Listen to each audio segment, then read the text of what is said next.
In 1966, a fishing village discovered oil, and within decades, Dubai's leaders turned the desert into a global spectacle.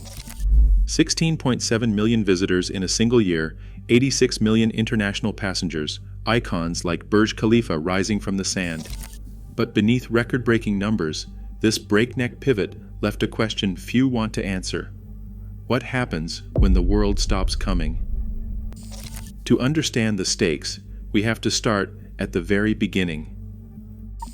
Long before Dubai's skyline pierced the clouds, the city was a modest settlement along the Gulf, its fortunes tied to fishing, pearl diving, and the slow trade of wooden dhows. By the early 1960s, fewer than 60,000 people called Dubai home, and the creek served as its main artery for commerce. Everything changed in 1966 when oil was found beneath the sands. Sheikh Rashid bin Saeed Al Maktoum, then ruler, saw more than a windfall. He saw a chance to reimagine his city's future. Instead of hoarding oil revenues, he directed funds into building the foundations of modern Dubai, roads, schools, hospitals, and the first international airport. The most ambitious project came with the construction of Port Rashid, followed by Jebel Ali Port in the late 1970s. This was no ordinary harbor. Jebel Ali would become the largest man-made port in the world, designed to attract global shipping lines and foreign investment. Sheikh Rashid's vision extended to the creation of the Jebel Ali Free Zone in 1985, offering international businesses tax breaks and full foreign ownership. These moves positioned Dubai as a trading crossroads, not just a stopover for oil tankers. The scale of investment signaled a deliberate pivot toward trade and global commerce. When the United Arab Emirates formed in 1971, Dubai joined as a founding member, but it never relied on oil alone. By the 1980s, Sheikh Rashid had already invested much of the city's oil wealth into infrastructure, aware that reserves were limited. The oil fields provided the seed capital, but it was the ports, airports, and free zones that drew the world's attention. This early reinvestment set the stage for Dubai's later transformation, making it possible for the city to pursue ambitions far beyond its desert origins. Glass, steel, and ambition redefined Dubai's horizon as the city entered the 21st century. The Burj Khalifa, reaching 828 meters, became the world's tallest building when it opened in 2010. The Palm Jumeirah, shaped like a giant tree and visible from space, added 520 kilometers of coastline and hosted luxury hotels and residences. The Dubai Mall, sprawling over 1.1 million square meters, drew crowds with its aquarium, ice rink, and more than 1,200 shops. Each of these projects was more than an engineering feat. They served as bold declarations to the world.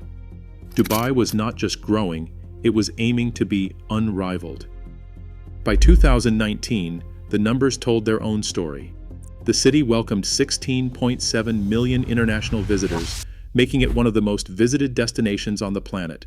Dubai International Airport handled 86 million passengers that year, with Emirates Airline turning the city into a crossroads for global travel. Hotel inventory soared to 140,000 rooms, from boutique suites to sprawling resorts. Expatriates made up over 3.6 million of Dubai's residents, fueling demand for real estate and international schools, and adding to the city's cosmopolitan fabric. Emirates Airline and Dubai International Airport became more than transport hubs. They anchored the city's economic engine, connecting east and west while drawing in tourists, investors, and new residents. The scale of these achievements was measured in superlatives: largest, tallest, busiest. Each milestone reinforced Dubai's dependence on flows of people and capital from abroad. The city's global image was inseparable from these symbols. Icons turned the desert into a showcase of modern possibility. For a moment, the numbers in the skyline seemed to promise limitless growth. Hotel occupancy rates, once the pride of Dubai's tourism sector, have slipped to 70 to 75% in 2025, according to the latest STR indices.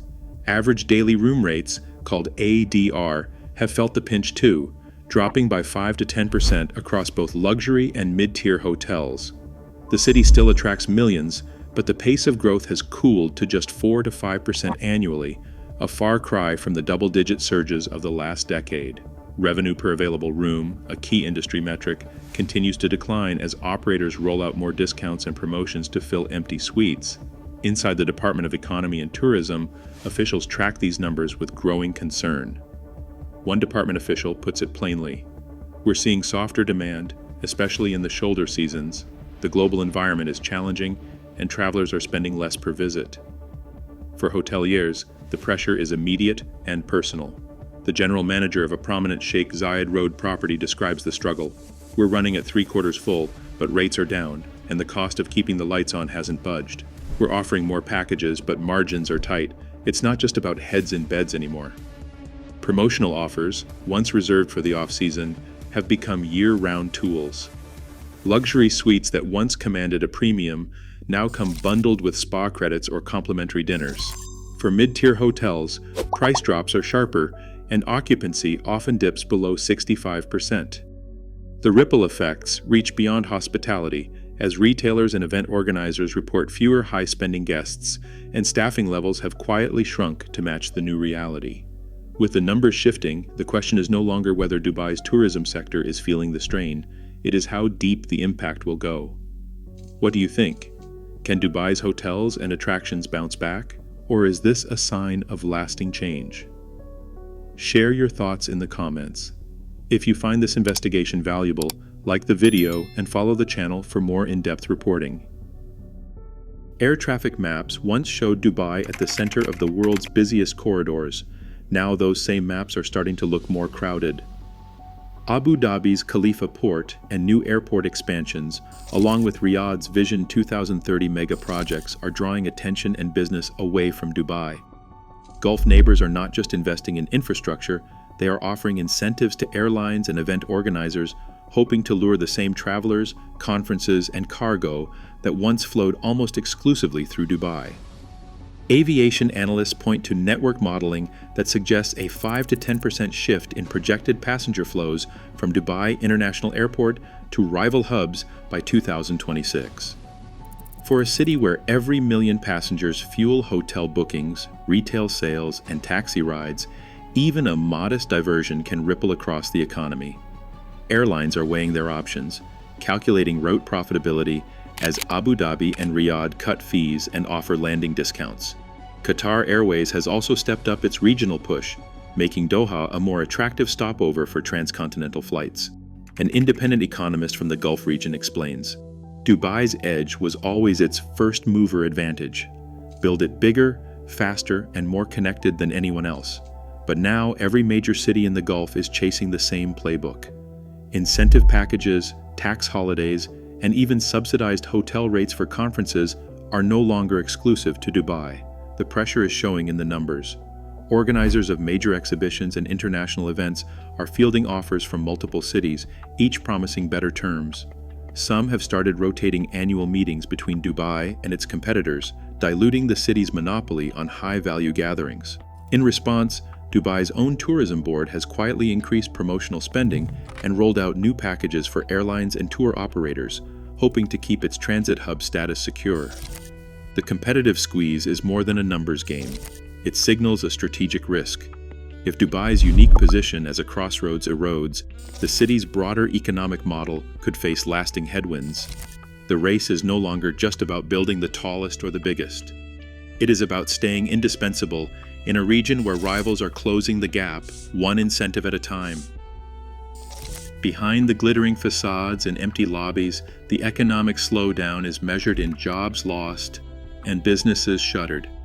In the hospitality sector, staff reductions have become routine. Industry data points to a 5 to 10% drop in hospitality employment since 2024, as hotels and resorts adjust to thinner margins and unpredictable demand. The impact stretches beyond five-star suites. Small and medium-sized businesses, cafes, tour operators, and event planners face a harder fight. Small and medium-sized enterprise surveys report a 20 to 30% fall in foot traffic across retail and service sectors, a figure that translates into fewer shifts, shorter contracts, and, for many, abrupt layoffs. An events organizer, once responsible for international conferences at Dubai's World Trade Center, now spends her days calling former clients, hoping to fill a calendar that used to book itself months in advance. She describes the new reality. We used to have back-to-back events, sometimes 3 or 4 major conferences a week. Now, we are lucky if we get 2 a month. Many of my colleagues have left the industry altogether. For workers on the ground, the consequences are immediate. A former hotel server, recently let go after 5 years on the job, recalls the moment his contract was terminated. They said business was down and they had to cut costs. I sent money home every month. Now, I am not sure what comes next. These stories are echoed across the city. Recruitment agencies report a surge in CVs from skilled workers searching for positions that no longer exist. Some have already left Dubai, their residency visas tied to employment.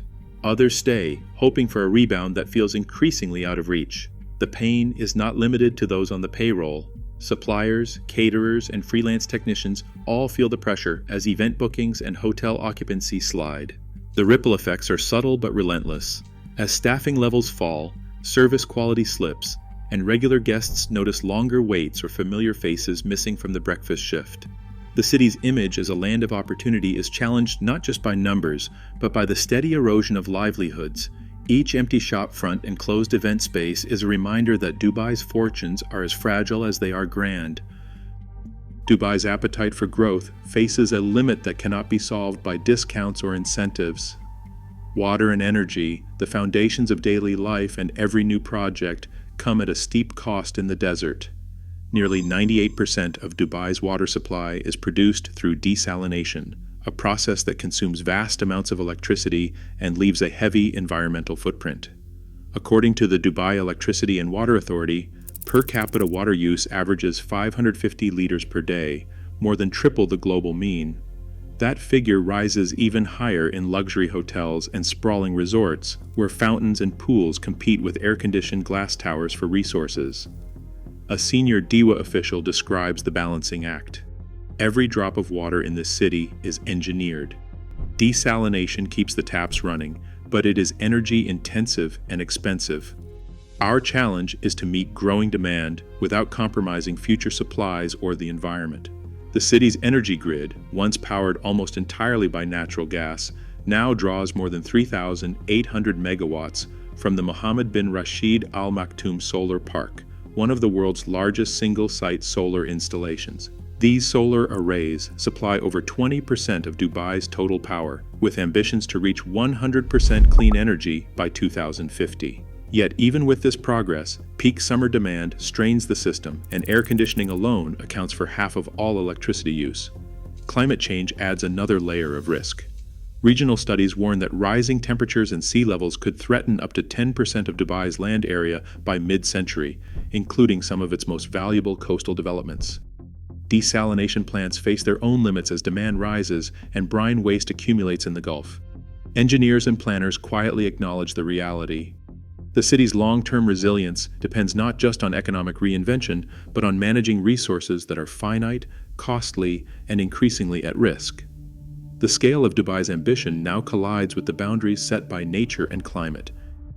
In the offices of Dubai's Department of Economy and Tourism, planners map out the city's next moves with a sense of urgency. The levers at their disposal are clear: long-term residency visas, incentives for technology startups, and continued investment in global connectivity. Since the introduction of the Golden Visa, more than 150,000 foreign professionals and families have secured 10-year residency, shifting the city's demographic from transient workers to long-term residents. This change underpins a new economic model, one less reliant on short-term speculation and more focused on retaining talent and capital. A government planner explains, "Our goal is to attract innovators and entrepreneurs who will call Dubai home, not just pass through." The city's tech ecosystem, anchored by districts like Dubai Internet City and innovation hubs such as In5, has seen a 28% jump in fintech and AI companies over the past year. Venture capital flows and public-private partnerships are fueling this growth, with the government touting non-oil GDP expansion as evidence of resilience. The International Monetary Fund projects 5% GDP growth for the UAE in 2026, with Dubai's diversified economy leading the way. Yet, real estate analysts warn of growing risk beneath the surface. Off-plan sales remain brisk in prime areas, but the broader market faces an oversupply of new units. Rental yields in luxury segments hold at 4 to 6%. but the pace of appreciation is expected to slow as completions outstrip demand. We're seeing a divergence, says one analyst. Waterfront and branded residences are still moving, but the rest of the market is stabilizing. If supply keeps outpacing absorption, we could see a moderate correction in the second half of 2025. Three scenarios now shape Dubai's future. In the first, reinvention succeeds. Technology, logistics, and new visa policies drive continued growth, with a high chance of stable expansion if global conditions remain favorable. The second scenario sees a managed slowdown, with fiscal buffers absorbing shocks and growth settling at a more modest pace. The third, less likely but not impossible, is stagnation, where external shocks and resource constraints stall progress. Planners and investors alike are weighing these probabilities, knowing that the city's next chapter will depend not just on ambition, but on how well these policy bets pay off. Today, Dubai's future depends on more than ambition or spectacle. As climate risks mount and regional rivals surge, the city faces choices that test its resilience and vision. Over 90% of Dubai's water still comes from energy-intensive desalination, a reminder that reinvention has real limits. Whether Dubai adapts or falters will shape not just its skyline, but the fate of cities betting everything on the next big dream. What's your verdict?